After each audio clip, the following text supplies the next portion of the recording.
ak juróom-ñeent des leen ko wàll ñeent fukk yi ak juróom-ñeent xamuñu fan ko jëlee téeméer ak ñaar fukk ak ñaar ci way tawat yi tëddoon ci bërëbu fajukaay yi wér nañu ba fas yéene génn ñaari doomu aadama ñàkk nañ ci seen bakkan di ngeen dégg ci biir xabaar yi docteur Mamadou Ndiaye directeur bi ñu dénk lu jëm ci wàllum prévention beneen ponk mbokk yi soxal ba tey mbas mi ca diwaanu Saly la ñu gis rek mooy yëngatu ci wàllum tourisme nee ñu nag bu nu moytuwulee mën nañoo nërmeelu ñoom bokk na ca la tax ñu wax li ni mel mooy jafe-jafe bi nga xam ne ñu ngi koy dund ak way takk der yi di wàcc ci lu ci mel ni restaurant yeeg bërëbu féexlukaay yi la ñu gis mooy lu ni mel bu dakkul ñoom mën nañoo dem ba tëj seeni buntu leneen itam loo xam ne dañ koo fas yéene faram fàcce muy Mamadou Aïdara Diop moom nag la mu rafetlu rek mooy taxawaayu ki nga xam ne moo jiite ARTP ci coow li dox ci diggante consommateurs yi ak itam ñii di waa Orange moom la mu gis rek mooy kilifa gi jiite ARTP du moom moo war a ñëw rek di wax tarif yu bees yi maanaam daal dafa gis ne lu ni mel du cëram ndax du agent marketing buy liggéey ci opérateur boobu lee tam xarit wala assura ñu ngi koy waajal fii ci réew mi fu ci mel ni ndar géej nag waataay ba taxu koo am solo bokk na ca la ko waral mbas mi ak ki njeexintalam ba tax na koppar amul ci gafaga yi lujum yi dem ci ñeex mi fi mu ne nii mëneesu koo laal ca jaba daanaka loo wax rek ñu ne la dafa mitti ba tax na nag bu nu ko méngalee ak waxtu wi ca daaw gënoon naa xumb njiitu réew bu Sénégal président Macky Sall di sàkku ci waa secteur privé bi ñu jël yeneen i gët teg ko ci Afrique ak kii doomam njiitu réew bu Sénégal di président Macky Sall kàddu yi mi ngi ko yëkkati ci université d'été bu MEDEF ba nu ko invité mu nekk sax invité d'honneur foofu ci diwaanu France leneen itam loo xam ne wax na ko moom président Sall muy bor bi nga xam ne moom la Afrique amee nga la nan ko neenal li ci yéene kaay yeeg Assane Gueye ngeen taaxee lu ma ñëw léegi mbokk yi ñu faram fàccee.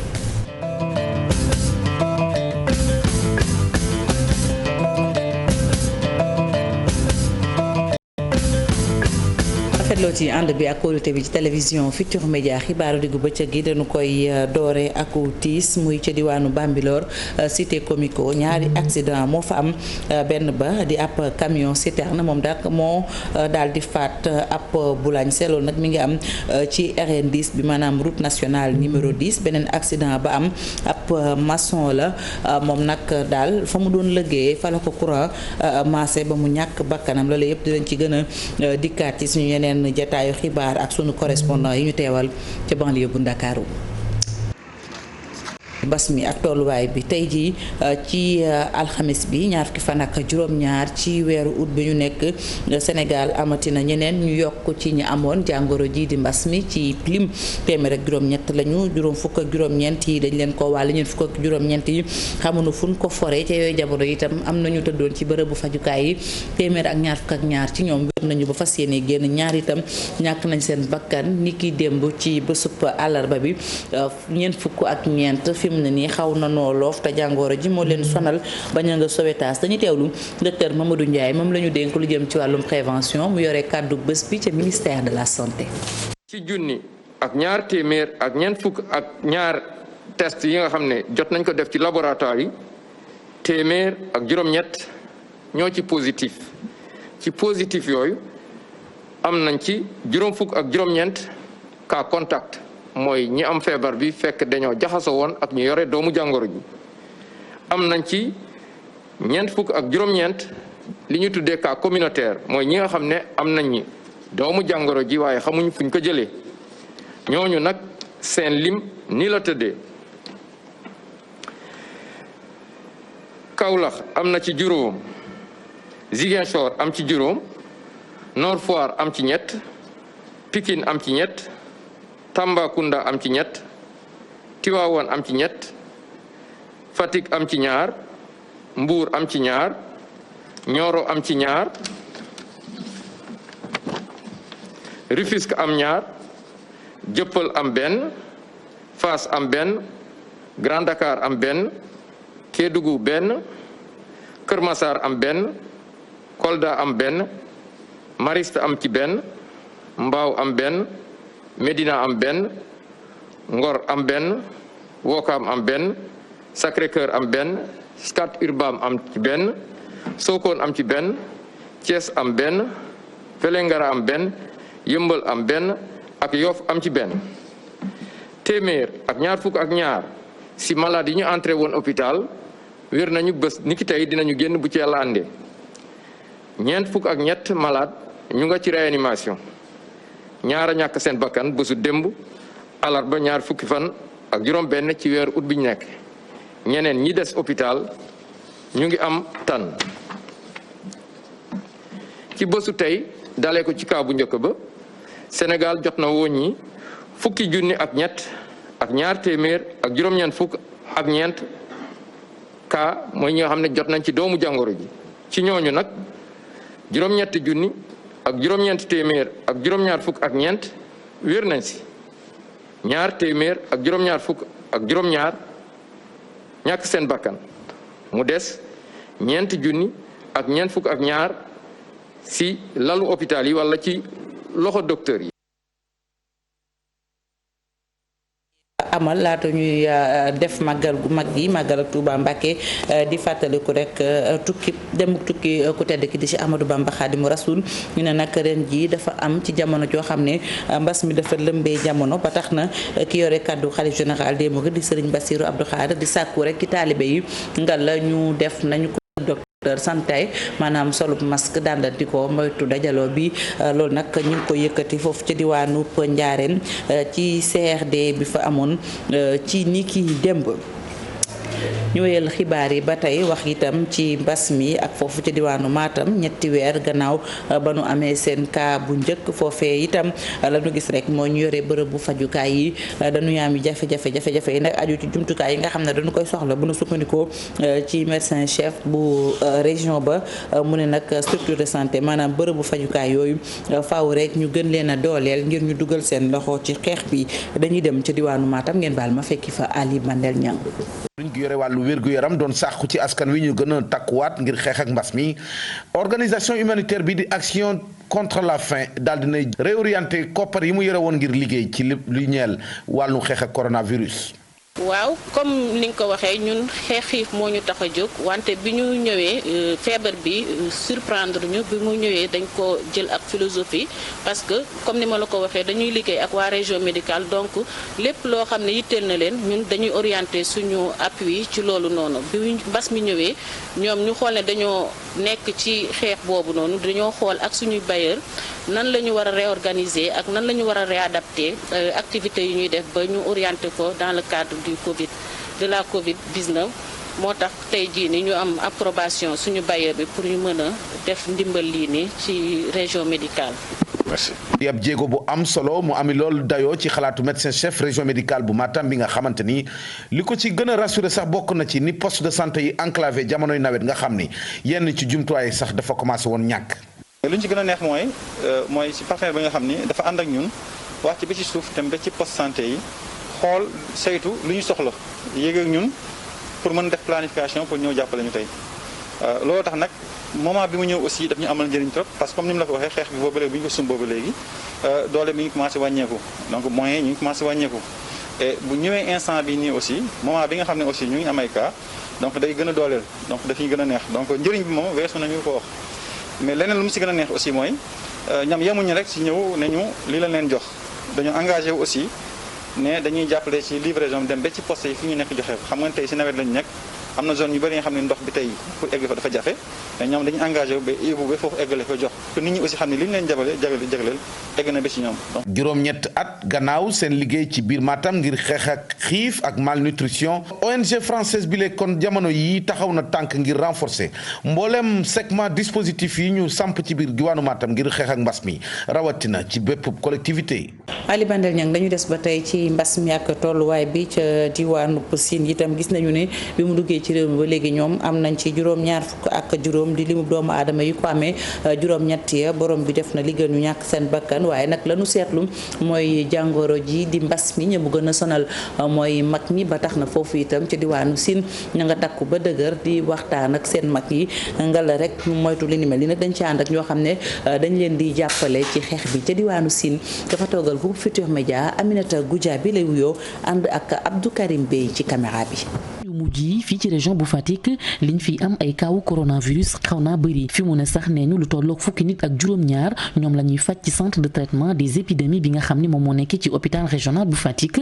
situation bi nag buñ sukkandikoo ci comité bi nga xam ni moom mooy saytu épidémie yi nee na ëppagu leen doole waaye nag sensibilisation bi dañ ko fas yéene gën a dooleel ab caravane daañu ko amal ci mbeddi Fatick yi samedi bii di ñëw ngir rek gën a ñaaxaat askan wi rawatina ñi nga xam ni ñoom ñoo di mag ñi. ku xam société xam taxawaayu mag ci biir seen expérience seen xam-xam ak lépp dañ koo soxla kon yaakaar naa ni ñooñu war nañ leen aar ñooñu war nañ leen taxaw am na benn campagne bu ñuy waajal sax samedi 29 pour que population bi ñoom ñëpp mën a doon benn ñu mën a fàttaliku li nga xamante ni moo ñu war suñu diggante ak mag ñooñu. ci xeex li nga xam ni moom moo di jàngoro coronavirus fii ci région bi ab protocole d'accord signé nañ ko ci diggante région médicale bu Fatick ak itam agence coréenne de coopération internationale bii di KOICA ñoom nag daanaka génn nañ ci xaalis lu toll ci 45 millions ngir jàppale leen ci ni nga xam ni noonu la ñu war a doxalee activité de sensibilisation yi fii ci biir région bi. nag dañoo ñëwoon région joxe ay matériel support de communication li ñuy woowee SEVAC yi maanaam ay agents communautaires ñii di liggéey ci biir gox yi maanaam comme genre bàjjenu gox yi relais yi OCB yi ak tamit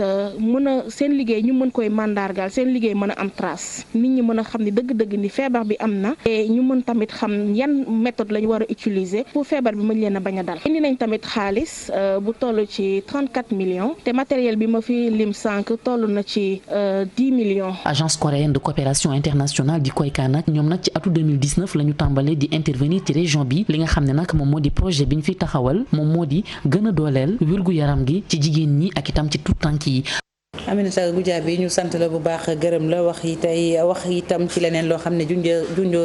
junjoon nañ leen ko muy ñi nga xam ne ñoo yëngatu ci wàllum tourisme ci diwaanu Saly fi mu ne nii ñu ngi ci guddi gu bët setegut bokk na ca la ko waral mbas mi ak dogal yi nga xam ne réewum Sénégal jël na ko bokk ca takk der yi nga xam ne dañuy ñëw léeg-léeg ci seen bërëb bu liggéeyukaay ba noppi itam bu minuit xase jot dañ koy tëj loolu nag tax na ba ñu ne bu ñu ci jugut amaana ñoom dañu dëkkmal nërmeelu goo xam ne su amee musiba mbàbba kumba lay doon ndax liggéey ba ña cay tedd di ca teral seeni mbokk ay junni doomu aadama lañu ñu ngi ko xamle ci seen janoo ak taskatu xibaar yi ci teewaayu Abdourahmane Diallo ak Mamadou Gueye la woon. tey dañu dajale woon suñuy mbooloo pour waxtaan ak ñoom ci jafe-jafe yi ñuy am ci bar ak restaurant yi ñuy wax ne nañu teel a tëj te ñu xam ne ñu ngi ci station balnéaire ci wàcc tefes bi ñuy bañ te ñu xam ne station balnéaire Saly station Soleil la ñu wax donc boo buggee jaay une destination balnéaire sans géej dafay metti boo buggee nekk dans un endroit de loisir et de tourisme te ne nit ñi teel a reer te fatu dafay metti ñu looloo taxoon ñu dajale mbooloo mi pour déglu leen xam seen i jafe-jafe mun a jël jafe-jafe yooyu yëpp nag yóbbu leen ci njëkk ak teraanga ak yar et en toute responsabilité vers les autorités compétentes pour ñu essayer ci ensemble trouver une solution. keroog suñu président Boly Gueye ak vice-président Sat Thiam ak yore suñu commission communication demoon nañu seeti kilifa gi bi ñu demee kilifa gi ubbi leen buntu yaatal leen vraiment dalal leen déglu leen dig yoo xamante ne ni aussi yaakaar am nañ ci yaakaar lool dem nañu sax de mu ne dina avant saison bi ubbi dañuy jàpp benn CRD spécial sur Saly pour naka la ñuy relancer waat le tourisme. waaw nee nañu bind yëpp donte metti na on va voir naka la ñuy def ba mu jàppale ñu ci ba pare aussi autorités policières yi aussi doowal yërmande. aywa bu ñu jugee Mbour dañuy jàll feneen ci biir réew mi fu ci mel ni diwaanu Saloum foofu ne dañoo def ab taxaw seetlu xool naka rek la ñuy def ba ñi nga xam ne seen loxo jotul seen gannaaw bu ndimbal jugee tey ci nguur gi jëm ca ñoom ñu xam ne ñii ñoo ko yellool direction générale bi ñu dénk lu jëm ci action sociale muy jàppal ma jàpp gi dañoo bëgg rek jafe-jafe wala boog coow yi nga xam ne day juddu bu séddale ndimbal amee ñu dakkal ko maanaam fexe rek ba xam ne saa yu ndimbal jógee wala boog saa yu ndimbal jibee ka mu tax a jóg dinañ ko xam ba mu àgg ca moom te du am benn jafe-jafe tàggat bi mu doon tàggat seeni ñooñ ñoo ngi ko amale ci diwaanu Saloum ci teewaayu Ibrahima Diamela ak Fally Gueye ngir rek bañu juum ci tànneef bi permettre ñi ko gën a yellool moo xam ciblage la ngir joxe ndimbal wala leneen moo tax waa direction nationale de l'action sociale di gën a tàggat renforcer capacité ndawam yi ci wàllu technique de ciblage. li ñuy wax toujours rek mooy depuis plus de 10 ans bu fekkee ne da ngay cibler di travailler sur les mêmes personnes de temps en temps dina am ñu nga xam ne dinañ gën a ci li ñuy wax pauvreté bi donc da nga leen di génnee ñeneen ñi nga xam ne tamit ñu ngi door a dugg parce que am na ay choc yu nga xam ne subir nañ ko quel que soit alpha ak choc bu mu le type de choc bu nga xam ne subir na ko ñooñu tamit ay personnes yu nga xam ne war nañ leen a jàppale donc loolu moo tax ñu yaakaar ne war nañu xoolaat suñu chef de service régionaux yi nga xam ne ñoom ñoo nekk ci cette région d'intervention. méthode de ciblage nag ci wàllu boppam dafa am ay techniques yu nga xamante ni faw nga sàmmanteeg moom pour mën a jot objectif yi nga xamante ni moom moo ko tax a jóg. ciblage dafa bëri ay façon am na ciblage bu nga xam ne géographique la am na ciblage bu nga xam ne dañuy xool profil pauvreté bi muy nga xam ne ci communautaire bi la waa communauté yi ñoom ñooy toog tànn saytu xam ne kii vraiment ñii ñooy ñi ñu jar a jàppale am na yu nga xam ne tamit dañ koy xool par rapport ak ay catégories yu ñuy jël ci âge sexe ak niveau de vulnérabilité surtout. ñu génne ci formation bi la nag ñu ngi xaar ci agent direction de l'action sociale yi de seen liggéey gën a ñëw bu ko defee contestation ak réclamation yi nga xamante ne dañ koy faral di seetlu bu ciblage amee mën a wàññeeku bu baax a baax bu fekkee ne mënul jeex. Ibrahima Diame dañuy des ba tey ci diwaanu Saloum wax itam ci liggéeykat ya nekk ca mairie bu Kaolack ñoom nag fi mu ne nii li ñuy sàkku rek mais seeni payoor yoo xam ne nee ñu ay rappel la ñeenti at ba tey ñu ngay daw ca gannaaw nee ñu nag la leen gën a métti mooy seen koppar yooyu ñu xayma ko ci juróom-ñaar ci ay millions mairie ba da koo jël jëndee ko jumtukaay yi ni xeexee mbas mi seen ndaje ak taskatu xibaar yi lañu koo xamle ki yore seen kàddu Abou Ndiaye lay wuyoo nekk itam secrétaire général bu syndicat liggéeykat yi nekk foofu ca diwaan ba. li nga xamante ni ñun moo ñu naqadi mooy ay liggéeykat yu toog ñetti atu yàlla ñu war a am habillement du personnel amuñu ko ñu toog ñetti atu yàlla ñu war ñoo jox saaboog meew pour les ouvriers les manœuvres joxuñu ko ñu toog depuis 2016 ñu war a avancé nañu mais xaalis bi mënuñu koo fay te ñëpp xam nañ ni dans le droit du travail bu fekkee da nga am revendication nga di ko xeex pendant 5 ans fayu ñu la ko bu 5 ans yi passé donc kooku mënatu la ko réclamer ñëpp xam nañu 2016 ak léegi 5 ans yi 2021 la. dama leen di laaj ndax loolu jaadu na wala jaaduwul dama leen di laaj ndax loolu man en tant que responsable syndical war naa mun a toog di seetaan ay travailleurs di nekk di traverser ay jafe-jafe yi te mënuñ cee taxaw andi ci saafara li gën a grave mooy. avancement 2016 chaque année ñu prévoir ko ci budget bi dégg naa tey ci suba li ñu wax gars yi mooy 7 millions la woon voilà jëndee nañ ko masque ak ay gel mais loolu waxam jotagul nañ bàyyi ba suba ak jàmm devant l'inspecteur du travail ba ñu wax ko foofu dootuñu ko dolli ci li des seen ngirub dund parce que loolu détournement d'objectif la daañu def fii ay sitting ci diggu mairie bi daañu déposer un préavis de grève. bu ñu jógee Saloum dañuy dellu si fii ci Ndakaaru wax itam ci leneen muy jafe-jafe yi assainissement ca Parcelles Assainies jàpp leen unité 11 askan wa nee ñu la ñuy dund bokk na ca ndoxum taw ma jaxasoo ak ndox moo xam ne baaxul moo xam ci foos la génne wala feneen ñoom daal tara na leen a dund ca seen teegi bakkan kañ ca joxoñ baaraamu tuuma nee ñu du kenn ku dul maire ba moom Moussa Sy ndax fulaalut seen ab xeex du samay kàddu askanu Parcelles Assainies unité 11 ñoo ko xamle Aminata Mbaare Sow lañ ci àndal. ab yoon la bu nekk ci unité 11 bu Parcelles Assainies file ndox mi ni fi guus ndox la nag ndoxu taw boo xam ni dafa mélangé wu ak ndox mi génn ci foos yi loolee andi jafe-jafe ci ñi dëkkee ci wet woowule. lii moom yàgg na fi musu fee dañ chaque nawet nii la 3 mois yëpp nii la ñuy dëkkee mënuñu génn suba guddi ngoon xale yi fii la ñuy fooyee moom bu dul dara fii la ñuy fooyee chaque jour xale yaa ngi fi di paccax te surtout ñoo gonnal suñ xale yi aussi lii day joxe feebar mag surtout xale.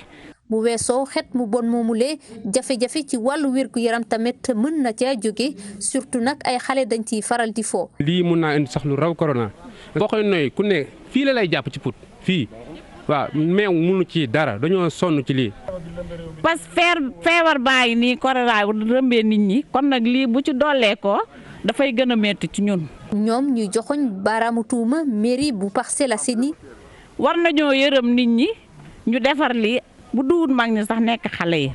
ñu jàpp ne defaguñu dara ngir ndox mu bon moomu lee mën fa jóge te ñu jàpp ne loole du guléet at mu ne bu nawet bi teewee nii la seen gox gi di mel.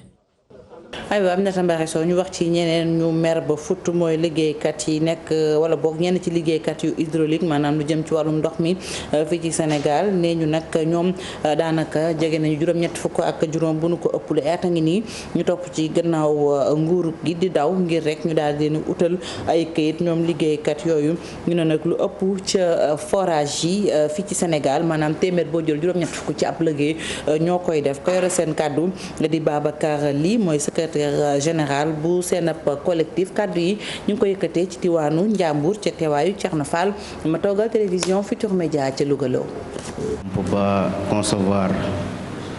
des travailleurs bénévoles qui sont là depuis presque 10 ans, 20 ans, 30 ans sans contrat. Ça c'est inadmissible.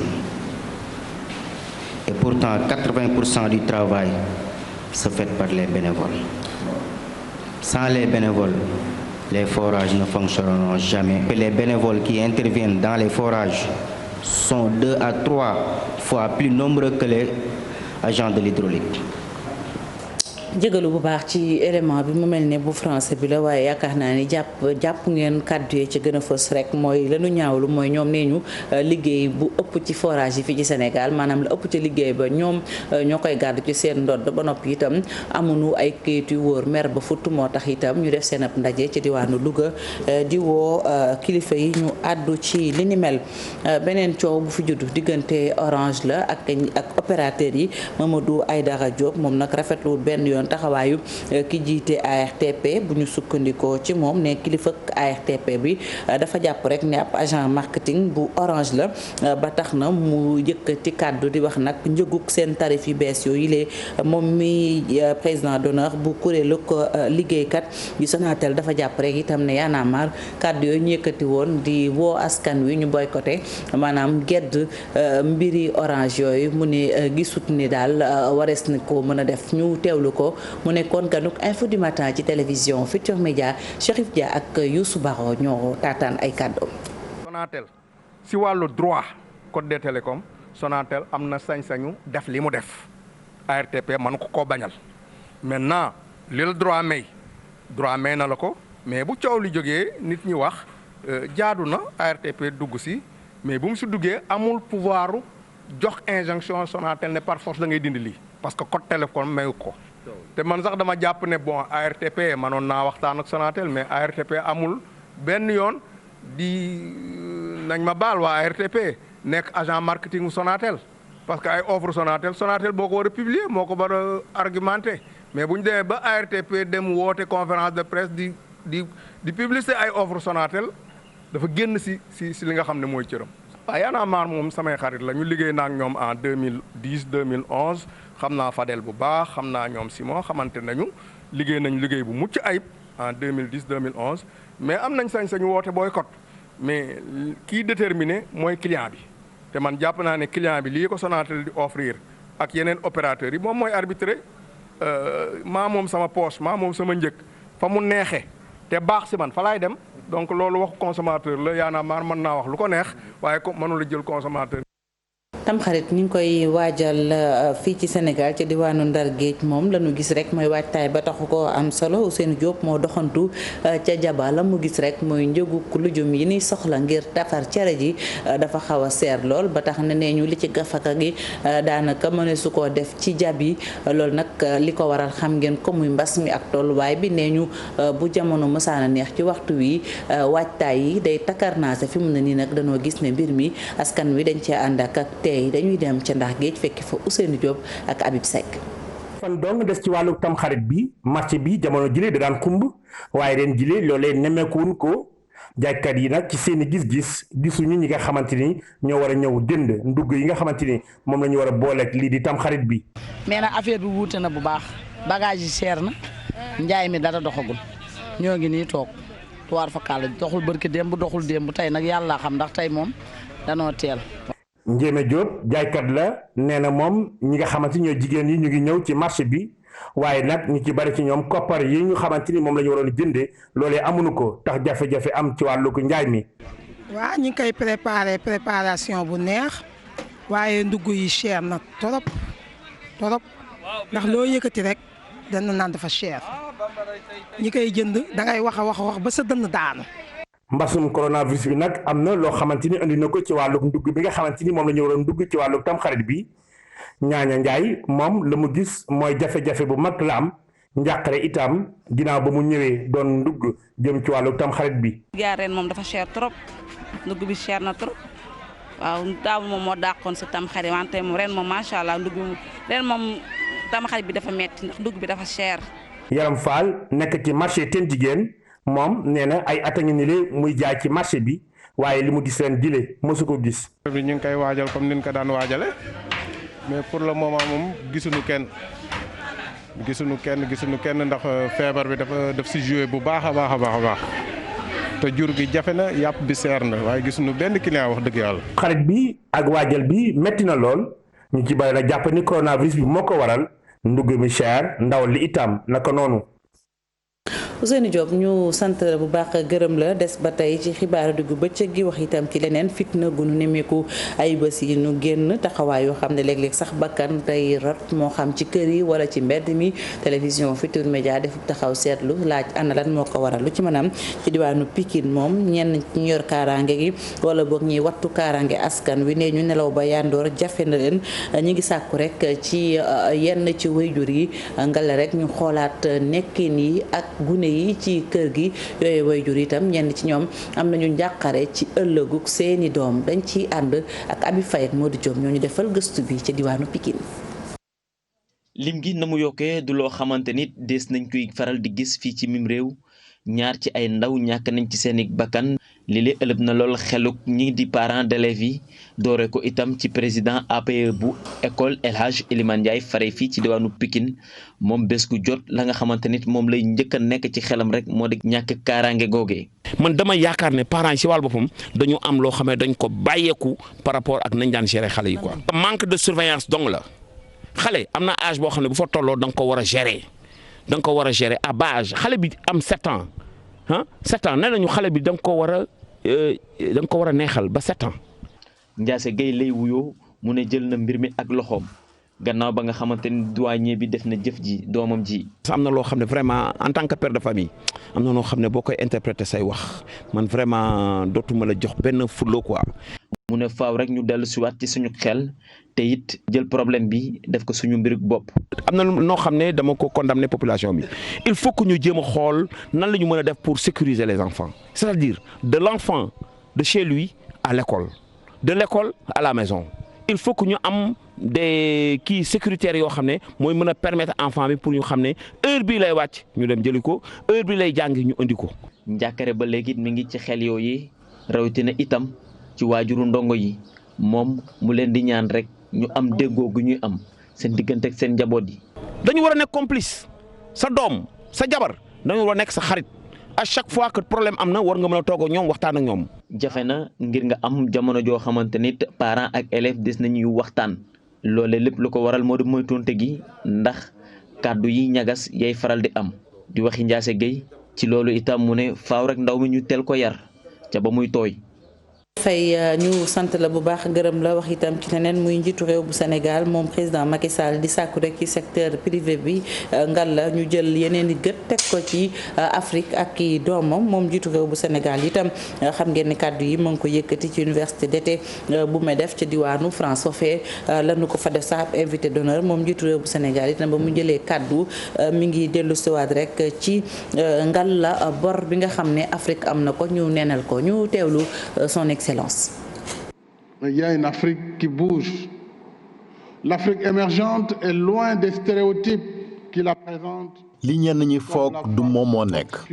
Afrique mi ngi yokkute jëm ci kanam ci wàllu émergence kon investir fii ci Afrique du risque gëneel la ba tax na kon message bi nga xamante ni moom laa leen di yeggee yéen investisseurs yi mooy ngeen am beneen xar xanam bu yees ci Afrique xam ni moom mooy ëllëgu àdduna bi suñ continent bi nag jéego yi mi dox jëm ca kanam jéego yu am solo la te ñëpp ñoo xamante ni kon gis nañ leneen lu safaan wa ëllëg daañu am mbetteel rendez-vous boobu nag jarul sax xaar ëllëg mën nañ ne tey jii la ngir nag koom-koomu àdduna boobu mën a jëm ca kanam Afrique daf ci am pàcc bu am solo ci wàllu construction koom-koomu àdduna boobu rawatina ay opportunité ci wàllu investissement boo leen xoolee boru Afrique 2% la ci dette mondiale bi di bor bi muy 365 milliards de dollars kon croissance su Afrique am na régularité ba tax na kon sunu yéene rek mooy fexe ñu daal di neenal boobee bor nga xamante ni Afrique am na ko. J'ai lancé un plaidoyer pour un allègement conséquent de la dette publique africaine. yegsi nañu ci xibaaru biti réew yi benn ponk la muy la xew ca Mali ñu ne rek dañoo njoxtu nekk fi nekkoon njiitu réew bu Mali di Ibrahima Boubacar Keïta bàyyi nañ ko mu delluwaat ci njabootam loolu nag bi suuf seddee maanaam ci guddi ci la ñu amal li ni mel moom mi fi jiite woon réewu Mali Ibrahima Boubacar Keïta ñu ne daal bàyyi nañ ko mu dellu loolu nag lañ te teg rek moom mooy ñi nga xam ne ñoom ñoo ko tegoon loxo téye woon ko fenn di ko wattu muy putschiste yi nee ñu nag fi mu ne nii kaaraangeem itam amul benn jafe-jafe CEDEAO xam ngeen ne ñoom bi mbir mi amee dañoo jëloon ay daan tegoon ko ci réewu Mali bokk na ci sax itam la ñu bëggoon rek mooy fexe ba daal waxtaanee li ni mel rek ñu daal di koy bàyyi amaana sax ñu teggi yenn ci ay mbir yoo xam ne jëloon nañ ko gàll ko ci ndoddu réewu Mali. beneen itam xabaar boo xam ne mënees na ko wax rek ne Ibrahima Boubacar Keïta lu ci mën a am rek moom fi mu ne nii dañu ne dafa bëgg rek daal di dellu wala bokk dem fa nga xamante ne si moom mooy Abu Dhabi daal di fay amal am pajam lu ci mën a am rek moom ñi nga xam ne ñoom ñooy CEDEAO jaarale ko ci ki leen fa teewaloon mi ngi doon sàkku rek ñi nga xam ne ñoom ñooy putschiste yi di waxtaan ak ñoom nga la ñu bàyyi Ibrahima Boubacar Keïta laata ndaje miñ fas yéene amal ëllëg ñaar fukki fan ak juróom-ñett loolee dafa mel ni mujjee na antu di fàttali rek ne fan yi nu génn ndawi CEDEAO ki ko jiite woon di ki nekkoon ay jamono njiitu réew bu Nigéria di Goodluck Jonathan dalaloon nañ leen wala boog Ibrahima Boubacar Keïta gisewoon nañ ak moom ci fanu ko téye woon ci teewaay itam colonel yu CNSP ba noppi itam gise nañoo ak moom daal gise boo xam ne mucc na ayib te itam nee ñu lañ leen xamal rek mooy IBK fi mu ne nii daal féex la àndal ak yaram bu woyof toll gannaaw ba mu jugee ci bopp réewum Mali lu ci mën a am rek xibaar yi dina faju ci ca Abu Dhabi ca Émirats Arabes Unis am déet loolu yëpp ñu ne daal ñi nga xam ne ñoom ñooy CNSP nangul nañ ko lu ci mën a am njaw di desu xambin des na leen ko gën a toppalaat ba gën cee am lu ñu leer ñu wax ci tàggat yaram ak itam la xew fële ca États-Unis d'Amérique ni bi ab doomu Amérique di ab africain américain ay atam toll ci ñaar fukk ak juróom-ñeent coow la bari na ndax dañu ko dóor ci ay bali fetal yu ñu tegut fenn joueur yu NBA ñoom nag dañoo gedd rek matchu play-off yi loolu nag rek ñaawlu fitna gi nga xam ne takk der yi dañ koy jël di ko amal ci ñenn ci ay xeet ñoo xam ne duñu ay nit yu weex te nekk ay doomu Amérique loolu nag di mbir moo xamante ne si fi mu ne nii jur na coow ndax doomu Amérique boobu ñu ne juróom-ñaari balu fetal lañu ko dóor ci gannaawam ba fi mu ne nii mu ngi ci guddi gu bët setagut leeral li dañ ciy ànd ak Mamadou Fall. gannaaw kon boycott bu Milwaukee Bucks ci seen match bi nga xam te ñu ngi ko waroon amal seen diggante ak Magic d'Orlando NBA daal na jël dogal pousse kon match yi nga xamante ni ñu nga am playoff kon ci guddi gi ñu jàppoon ko loolee mu ngi ko xamle ci ab communiqué boo xamante ni nee na kon rencontre yooyee daal nañ koy toxal ba jëmmi jamono mu di nag Milwaukee Bucks Orlando Magic Oklahoma City Houston Rockets Los Angeles Portland Blazers boobee décision nag ñu ngi ko jëlee gannaaw kon boycott bi nga xamante ni Bucks yi ñoo ko amal rek ngir ñaawlu li nga xam te ni mooy violence policière yi foofee Jacob Blake nga xam te ni ab afro-américain la bu ñaar fukk ak juróom-ñeent ñu daal di koy kon tiré juróom-ñaari bal te ab policier def ko ca Wisconsin fait divers yooyu nag tax na rek ñoom kon ñu mer ba futti ca États-Unis rawatina nag basketteurs yi nga xam te ni ñu ngi bokk ci NBA ñoom nga xam te ni dañoo engagé wu lool ci mouvement Black Lives Matter Bucks yi nag ñoom kon ñu ne ñëwuñu sax ci parc bi demuñu tam ca fa ñuy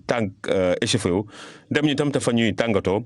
presse américaine bi xam ne nii même yeneen ñeenti match yi nga xam te ni jàppoon nañ ko ci guddi gi mujj nañ ko toxal loola tax nag NBA rek daal di jël devant yi jël ab ndogal ci kon dàq yi le match xamuñu nag kañ lañ ko programmé waat yooyu le match. ñu jeexalee tàggat yaram muy Didier Drogba ak candidature bi nga xam ne dafa amoon yéene rek daal di jiite fédération ivoirienne bu foot ñoom waa fédération boobu nanguluñ ko candidature am boobile moom Didier Drogba ku ne xam na taxawaayam ci wàllum foot kon daal li ñu mën a jàpp mooy lu jëm nag ci élection yooyu du ci bokk ndax candidature am nangu luñ ko mënta samp ndëndëm kon mbir mi leer na egsi nañ ci ponk bu mujj li ci yéene kaay yeeg Hadj Assane Gueye.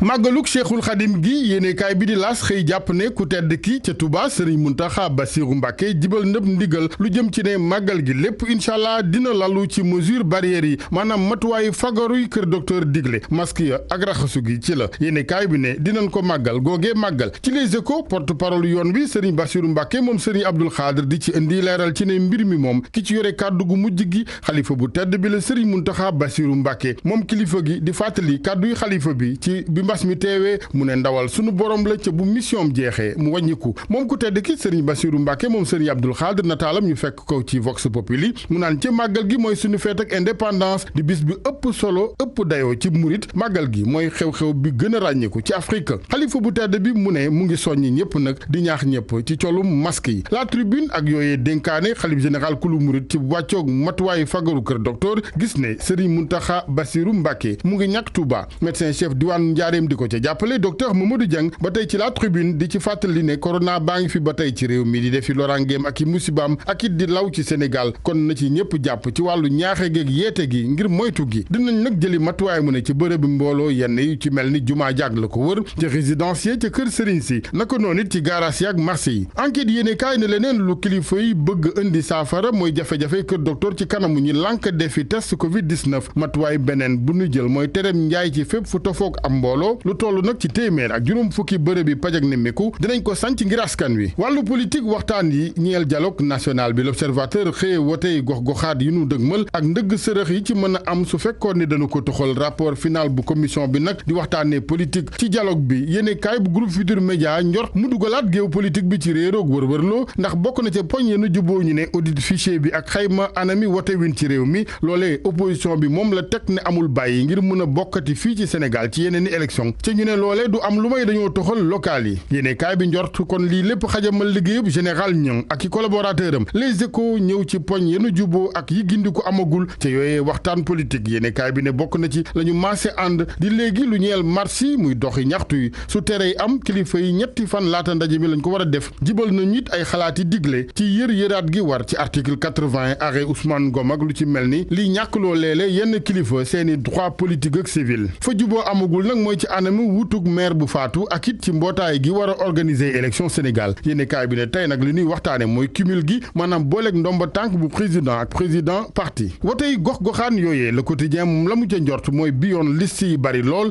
ci ñi taxaw sampi ndënd di laaj seen gox wàllu parrainage gi nga xamante ni juboo nañu ci dindi ko ci local yi waaye yaana maar ci yéene kaay bi ñoom seen gis-gis mooy loi bi ci boppam ñeel parrainage jógee fii magistrature bu Sénégal ak kerse gi ci fan yi naka noonu xuloog robinet mbedd ñenn ci ñoom Le Témoin xëy di jàngat li waral cooxe gi yéene kaay bi ne su weesoo ñàkk yamale gi ci wàllu altraite gi ca baron yi gën cee profito nguur gi dugal loxoom ci seenub liggéey ak ñenn ci kàngami magistrat yu ko nangul moo waral fi pug jeune magistrat yi forum civil moom ci coow li ne président de la république ci boppam moo ci war a jëli responsabilité am di kàddu yi njiital forum civil Birahim Seck yëkkati ci La Tribune juge ba woon Ibrahima Amadou Dem ba tey ak La Tribune moom la mu gis mooy réew mi fileeg justice bi moomul boppam ñun ñëpp ñu ngi ci danger wàllu football record xëye nataalu Lionel Messi yéene kaay bi njort ne fu mu gën a jege jamono yi mooy équipe bi di Manchester City Kalidou Koulibaly moom doomu Sénégal bi record ne jàppal nañu ko réservé avion privé ci juróomi fan ci weeru septembre lañu koy xaar ca Manchester City wàllu lamb sunu lamb ñëw ci combat bi di Modou Lo Ama Baldé ak promoteur ba ko war a tëgg di Luc Nicolaï yéeni kaay bi ne weer ginnaaw ak génnam ci kaso bi patt la ca def yooyu ci yàbbiwu ci combat boobee Jules Baldé moom ne xamul sax fu Luc Nicolaï féete waaye Biram Ñing moom nee na combat bi am na te yaakaar 100% gorom Luc Nicolaï di mbër mi di Zos ci xët bu njëkk bu Observateur waxtaan wu yaatu dox diggam ak yéenekaay bi ci na muy dundee léegi ay projet yu bees Zos ne yenn ci supporter nag ñu ngi sàkku ci moom fan yi mu dellu siwaat ci arène bi Hadj Assane Gueye ñu sant ko bu baax gërëm ko sant leen tamit ci safo bi ak kóolute bi rédaction bu télévision Futurs Médias amoon mbégte jàkkaarloo ak yéen dégtal leen xibaar yi li ci gën a fës tey ji ci alxames ji ñaar fukki fan ak juróom-ñaar ci weeru août waxtu wi su jotee xam ngeen ne dañuy dem xooli li xew ci biir internet bi ànd ci ak Mamadou Ndiaye ak jigéenam Mary Bey Mamadou ñu ngi lay nuyu. maa ngi lay fay soxna Fati di nuyu téléspectateurs yi di la jaajëfal ci xibaar yi aussi. kanam léegi-léegi ngeen ànd ak Mamadou Ndiaye des leen ak programme yu télévision Futurs Médias Mary Bey la ci fas yéene àndal di la ñaanal kenn dalal jàmm di ko sàkku ci yéen jaa ngeen jëf ci safo bi ak kóolute bi.